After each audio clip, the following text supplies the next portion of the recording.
یہود کا کہنا یہ ہے کہ اصل انسان صرف ہم ہیں.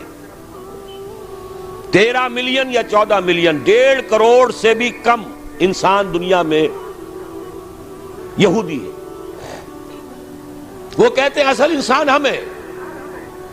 باقی یہ 6 ارب جو بھیڑ نظر آتی ہے دنیا میں، یہ اصل میں حیوان ہے، شکلیں انسانوں کی سی ہیں. یہ گوئمز ہیں، یہ جینٹائلز ہیں. ان گوئمز اور جینٹائلز کا خون چوسنا ہمارا حق ہے، جیسے گائے کا دودھ پینا ہمارا حق ہے، بیل کو ہل میں جوتنا ہمارا حق ہے، گھوڑے کو ٹانگے میں جوڑنا ہمارا حق ہے. البتہ گائے کو بھی کچھ چارہ تو ڈالنا پڑے گا نا. بھوکی مرے گی تو دودھ کہاں سے لوگے؟ گھوڑے کو بھی شام کو کچھ دانہ ڈالو گے تو اگلے روز اسے ٹانگے میں جوت سکو گے. اس درجے میں اس بقیہ نوع انسانی کو سبسسٹنس لیول کے اوپر تو باقی رکھو. باقی ان کی محنت، ان کی کوشش، ان کی جد و جہد. گھوڑے پر اگر آپ نے جو بھی ٹانگے باندھ ہے، اس نے اگر 100 روپے شام تک کمائے ہیں تو 20-25 تو بہرحال گھوڑے پر بھی ڈالے گا، باقی اس کی کمائی ہے. سبسسٹنس لیول ان کو دو تاکہ یہ کل بھی کام کرنے کے قابل ہو. لیکن سارا سودی نظام کے ذریعے سے ان کا خون ہم کشید کرتے چلے جائیں.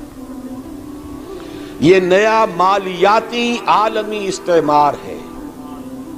وہ استعمار اور تھا، وہ کولونیل رول. انگریز آ گیا. اب انگریز جب ہندوستانیوں کو نظر آتے تھے تو ہندوستانیوں کا خون جوش میں آتا تھا کہ نہیں؟ بغاوت کرتے تھے، مارتے تھے، پھر وہ ہندوستانیوں کو مارتے تھے. تو مار رہے ہیں اور مر رہے ہیں. یقتلون و یقتلون. حاصل کیا ہے؟ ہمیں آم کھانے سے غرض ہے، پیڑ گننے سے کیا فائدہ؟ اگر ہم ان کی کمائی، ان کی محنت اسے کشید کرتے چلے جائیں، اس کو کھینچ کر لے جائیں، تو خام کا ان کے اوپر براہ راست حکومت کرنے سے حاصل کیا ہے؟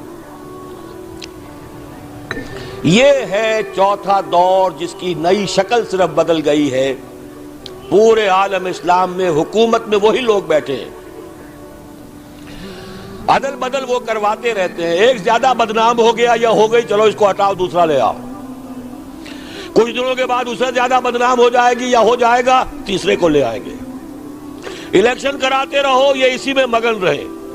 الیکشن ممبری کرسی صدارت بنائے، خوب آزادی نے پھندے، اٹھا کر پھینک دو باہر گلی میں. نئی تہذیب کے انڈے ہیں گندے، یہ اقبال کہہ کے گیا ہے. لیکن لگائے رکھو، انہیں کرکٹ کے میچ میں الجھائے رکھو، دیکھتے رہے صبح سے شام تک بیٹھے ہوئے. انہیں پتہ ہی نہ چلے کون ہمارا خون چوس رہا ہے، کتنی جوکیں لگی ہوئی ہیں میرے جسم کے ساتھ اور وہ میرے خون کو چوس رہی ہیں. انہیں پتہ ہی نہ ہو. مست رکھو. اقبال نے تو کہا تھا نا، مست رکھو ذکر و فکر صبح گائی میں اسے. اس سے کہیں زیادہ لذت جو ہے وہ اب وہ میچ دیکھنے میں آ رہی ہے. لگاؤ ان کو طرح طرح کے نام سے جو ہے جوئے کے اندر لگاؤ. یہ تمام دھندے اس لیے ہیں یہ اس میں مگن رہے حیوانوں کی طرح. اور یہ بھی نوٹ کر لیجئے، یہ بھی ان کے پروٹوکولز میں ہے. اخلاقی اعتبار سے انہیں کرپٹ کر دو، انہیں تمیز ہی نہ رہے بیٹی میں اور بیوی میں، انہیں تمیز نہ رہے مرد اور عورت میں. حیوان، بالکل حیوان بنا دو.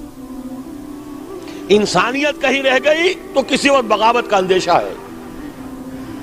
عورت کو باہر نکالو گھر سے، اسے شمع محفل بناؤ، اسے ہتھیاروں، اسے اشتہاروں کا موضوع بناؤ.